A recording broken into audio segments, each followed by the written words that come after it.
All right, let me get right to it.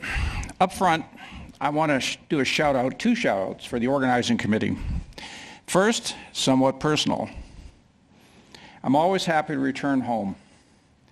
I spent my childhood a few hundred clicks to the west of here, and it's always good to come back. Second, and more professional, thanks for prevailing upon me to grapple once again with a question that has haunted me for nearly 3 decades. As well, it's also a question that you may be concerned with.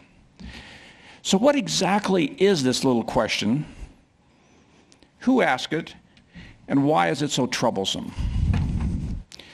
The question was asked by a high school student at the end of a routine Science Day tour, one of the ever so frequent show and tell tours at EPA's National Research Laboratory in Corvallis, Oregon.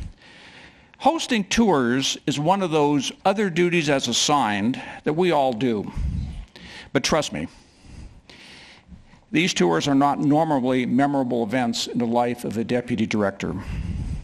A little context. With a staff of several hundred energetic but bureaucratically challenged scientists, as deputy, and for those of you early in your careers, keep working hard. And you too might have a job like this, one similar to working as a high school principal, especially a principal assigned to a troubled neighborhood. Actually, I enjoyed my job, but lab science tours are often a welcome breather from trying to keep the daily challenge of the bureaucratic peace. Better yet, lab tours are not intellectually demanding, at least not typically, nor did they ever get into deep and challenging topics. And students, even better, almost always accepted your statements as the revealed truth. In fact, as tour guide, I soon learned that the foremost challenge was finishing the tour with the same number of students that you started with. But one of these tours turned out to be very different. After this particular tour, as we were waiting for their bus to return, one of the students pulled me aside and spoke in a quiet, intense, and worried voice. She asked something like this: "Nearly everyone in my family makes a living off the land, mostly as farmers and loggers. Every one of them thinks that scientists, those would be our scientists, that scientists are biased against their activities, and even biased against anything that people might do to change the natural environment. Are they correct? Is my family correct? Are your scientists biased?" Clearly, she was not your typical 16-year-old. Regardless, quickly recalling Philosophy 101, my answer was instant and unequivocal. Science, by definition, is policy neutral. Most definitely, it is not value-free, but it is policy neutral. The science that we, in that case we would be government scientists, that we produce neither favors nor opposes natural conditions. Your family is incorrect. Great answer. Confident, clear, comforting. Indeed, I immediately liked my instant dogmatic response. Even better, she seemed relieved. A great resolution, a job well done. I felt good. But nearly 3 decades later, her question still gnaws at me. It was like having a bad case of poison ivy. Scratch it and it feels better for about 30 seconds or so, and then it itches worse than ever. My simplistic, confident, textbook answer never made that itch go away. The more I thought about her question, the less I liked my answer. She was onto something. The scientific enterprise and the context within which it operates has changed, and changed a lot. At least in natural resource-related disciplines, the credibility, the impartiality, and the deference afforded scientists have all diminished. I base my conclusions on my experience as both a producer of science and in other jobs as a user of science. My experience is that most of those who don't trust scientists tend to be very supportive of the scientific method. They just don't trust scientists to impartially follow the scientific method. How about some data? I couldn't find any Canadian polling data, but the 2017, very recent, YouGov US national poll found that 55% of the respondents, that's more than half of the respondents, had little or no trust in what they hear from scientists to be impartial and accurate. Even worse, 29%, less than a third, said that scientific studies are rarely or never influenced by political ideology. The bottom line, many people out there in the real world simply do not trust scientists to be impartial. Here's what I think has happened. First, one caveat. It is not that the scientific enterprise has become broadly infiltrated by fabricators of data, nor has scientific fraud become pervasive. These things do happen, but in my experience, they are fairly uncommon.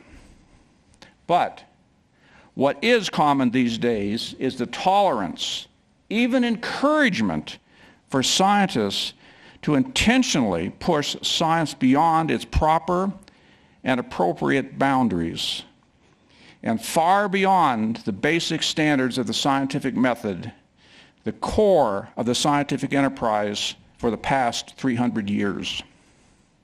Using science to push personal and employer policy preferences is now widespread.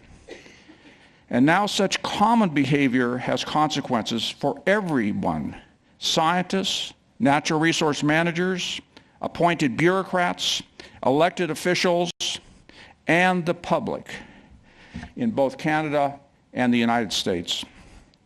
One result: the all too common view that anyone, no matter how poorly informed, no matter how dubious the source of the quoted information, anyone, everyone has the right to his or her own scientific facts. As the late New York Senator Daniel Moynihan said, everyone is entitled to his own opinion, but he's not entitled to his own set of facts. In the areas of the scientific enterprise that I work, usually environmental, natural resource, and ecological policy disputes, many policy players take it as a given that scientists have been corrupted. Corrupted not by sleazy financial shenanigans, but rather by something less obvious and perhaps more insidious. Let me be specific. When I venture outside the confines of my cloistered world, I run into many people on both sides of the border who are highly skeptical of what they read or hear from scientists. And the skepticism comes from both the political right and left. Oh, they still value scientific information, but increasingly such people have simply lost faith in the neutrality of scientists themselves. For sure, there are many causes of this unfortunate state of affairs, and the professional literature is full of speculation about why it has developed. Today, I want to zero in on one important cause: the pervasive misuse of science as a weapon in policy advocacy. Specifically, I'm referring to the increasing prevalence and acceptance of normative science. Call it advocacy science, call it junk science, call it policy bias science, or stick with normative science. Regardless of what you call it, it is deceitful and has no legitimate purpose in public policy debates. Okay, what exactly is normative science, and how does it differ from regular science? Think way back to Philosophy 101. Normative science is information. That's all it is, information.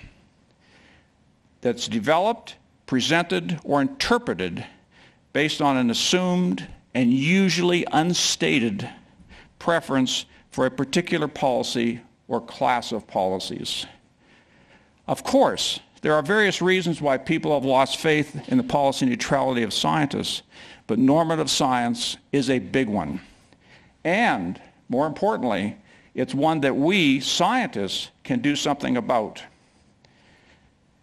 Here's how it happens, and here's what we can do about it. Not one of you would slip into normative science, right? Not a single person. Now, be honest. I admit, on a few occasions, I have succumbed to the dark side of the scientific enterprise. Not concerned? You should be. Its rampant use threatens to marginalize the legitimate and essential role that science ought to play in natural resource and environmental management. Still skeptical? For many years, I've taught a graduate course in ecological policy at Oregon State University. Most of my students, they're all master's and PhD students, most of them have one or more science degrees or natural resource degrees. In class, I try my best to encourage these students to watch out for normative science, and I talk a lot about how they, as scientists in training, ought to follow good practices and remain policy relevant but policy neutral. If they want to become policy advocates, fine, no problem. But keep their policy advocacy out of their science. At the minimum, eliminate those ought and should statements from science. Once again, back to Philosophy 101. Another definition. At its most fundamental level, what we loosely call regular science or traditional science is also information. But it's information gathered in a rational, systematic, testable, and reproducible manner. A first principles fact, right? Science contains no good or bad policy judgment, no implied policy preference. And it is only one type of information that the public and policymakers use in these types of issues. This is also true for the applied science that most of us do. Someone or organization has identified a policy or management problem for which scientific information might be helpful. No problem, a typical situation, but the same rules apply. However, science is not value-free. Let me explain. Think about funding research. The decision about which scientific topics to pursue is a value-based choice. Even the selection of the scientific method as a way to acquire knowledge versus the alternative ways is itself a value-based choice. But science should be policy neutral. Policy relevant for sure, but policy neutral. The key point. Regular science or traditional science becomes normative when a policy preference gets embedded in the research design or the interpretation of the data. And often this transgression passes unnoticed. Now, I'm being careful here. I'm using the term scientist to describe a person who generates or interprets information by applying the scientific method. The same method you learned way back in your first middle school science class. Yes, I know many of us, many of you, have science degrees, and many of us are called scientists. But many science degree holders are often employed as natural resource managers, pollution regulators, environmental advocates, commodity advocates, roles where using scientific information may be hugely important, but it is only one of many factors that such people use in their work. Okay, enough of these definitions. Back to my graduate class full of young, aspiring scientists. After discussing the use and misuse of science in public policy, and mostly being met by body language that showed skepticism, one student finally raised his hand. But his demeanor had the aura of frustration, if not complete futility. But he was one of the more reflective students, so once I saw his hand go up, I instinctively knew that at least he would be supportive of my idealized version of science, the high school civics version of science, the proper role of science in public policy. Yes, as only an idealistic and passionate young scientist might say, and I'm quoting from memory, Dr. Lackey, things have changed since you were a graduate student. And he could have added in parentheses, when you took graduate classes back in early Pleistocene, but he didn't have that in there. Things have changed since you were a graduate school student. You are living in a dream world. Most of the public just assumes we are policy advocates. These days, the only people who really trust scientists to be policy neutral are scientists themselves. Wow. Is this the breed of scientists our universities are producing? Scientists who see themselves as members of a policy advocacy group? Is this what some scientists have apparently become? At the time, I didn't really accept this view. My instinct was to disregard it, especially when coming from an inexperienced graduate student. But I well remember a scolding I received early in my career from a very experienced government lawyer. And it is not a pleasant recollection even after all these many years. We were relaxing in a pub after a long, long day listening to dueling scientists testifying in a U.S. Endangered Species Act hearing. I was trying to convince him, a lawyer, from my perspective, a scientist, that it seemed reasonable to presume that the opposing sides could at least agree on the basic facts of the case relevant to this particular one, or simply reach consensus on the so-called scientific facts. After all, the legal debate ought to be interpretations of the law, not science, right? My argument seemed incredibly perceptive from my perspective, but in retrospect, perhaps I was badgering him a bit too much. But his response still stuns me all these years later. Bob, I know I'm in trouble when he says that. Bob, you guys, and by you guys he meant you scientists, have no credibility. All of you spin your science to support whatever policy outcome you or your employer favors. I'm not sure science was ever a beacon of truth, but it sure isn't now, at least not in the legal arena. I watch scientists in case after case routinely misuse science. I didn't buy it at the time, but my thinking has changed.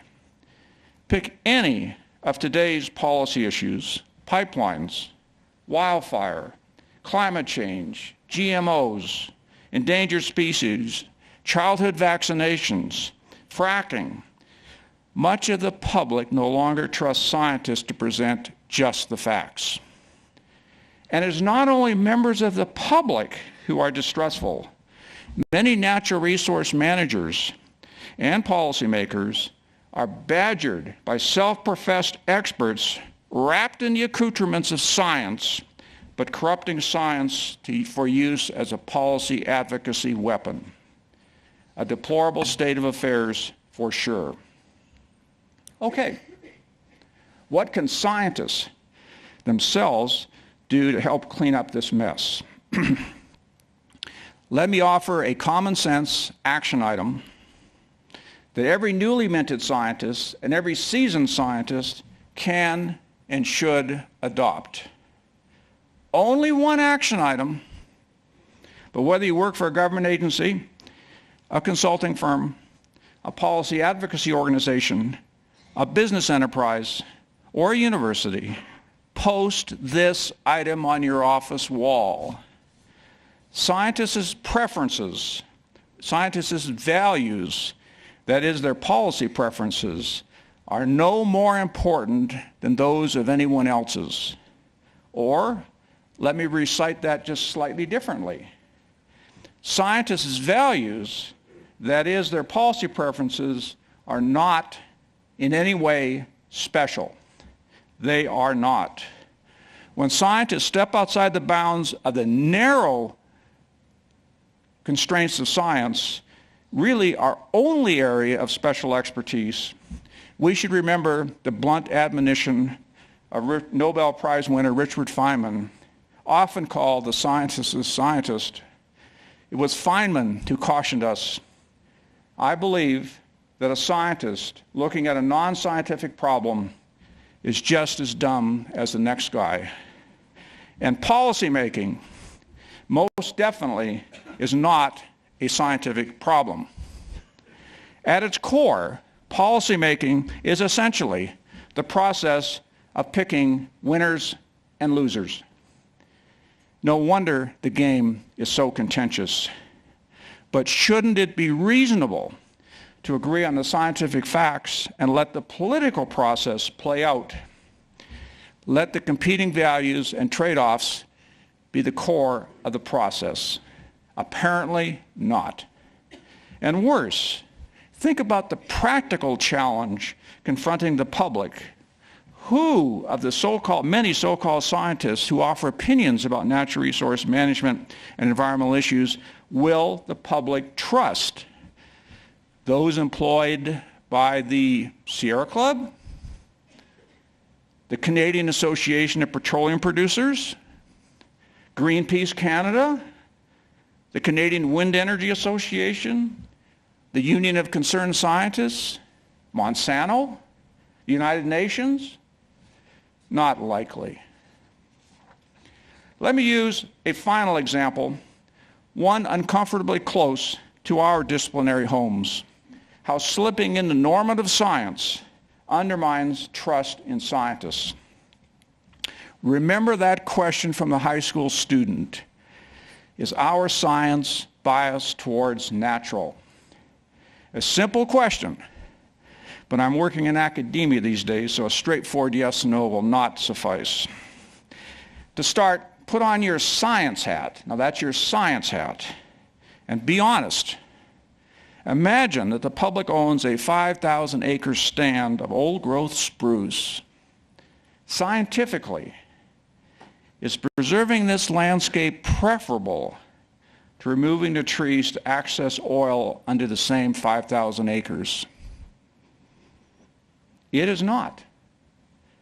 At least not without assuming, perhaps unwittingly, a policy preference, a value choice. The result, a textbook example of normative science. It may look like a scientific statement. It may sound like a scientific statement. It is often presented by people who we assume are operating as scientists, but such statements are nothing more than policy advocacy masquerading as science. Anyone following the basic scientific principles would say, pristine ecosystems are neither superior nor inferior to human-altered ones. Different, for sure, but not better or worse. Many of my natural resource students choke when they hear this assertion. Are not pristine ecosystems self-evidently in better shape than human-altered ones? Is not an old-growth forest obviously superior to a tree farm, better than a cornfield, and surely vastly better than the same land covered by another Canadian Tire parking lot? But who says that natural resource systems are superior to human-altered ones. Some advocates push this assertion all the time, and we expect this. That's what they do. But certainly not scientists, right? Wrong. All those years ago, the high school student was correct. My new answer, science is often policy biased towards natural. When you are confronted with scientific material, look for the telltale clues to normative science. When you see in science documents words like natural, healthy, degraded, biological integrity, all these terms and many others have embedded assumptions about what someone or some organization considers to be a preferred policy choice, a value judgment. These and similar words have no place in science. They are classic examples of normative science. Their use in scientific publications is simply policy advocacy masquerading as science. These words are fine for management, expected in policy advocacy, but not okay in science. Let me wrap up by offering Charles Darwin's advice to scientists. Remember that Darwin was under a lot of pressure to make his scientific findings conform to the dominant political and theological views of the time. His pithy guidance to scientists: a scientific man ought to have no wishes, no affections, a mere heart of stone. Strict, uncompromising, and unequivocal advice, but spot on for scientists both then and now. For those of you who receive information from scientists, information that only they can creditably provide, it is unvarnished facts, including probabilities, uncertainties, and caveats, that you should demand from them. Expect nothing less from scientists, but don't tolerate anything more. Thank you.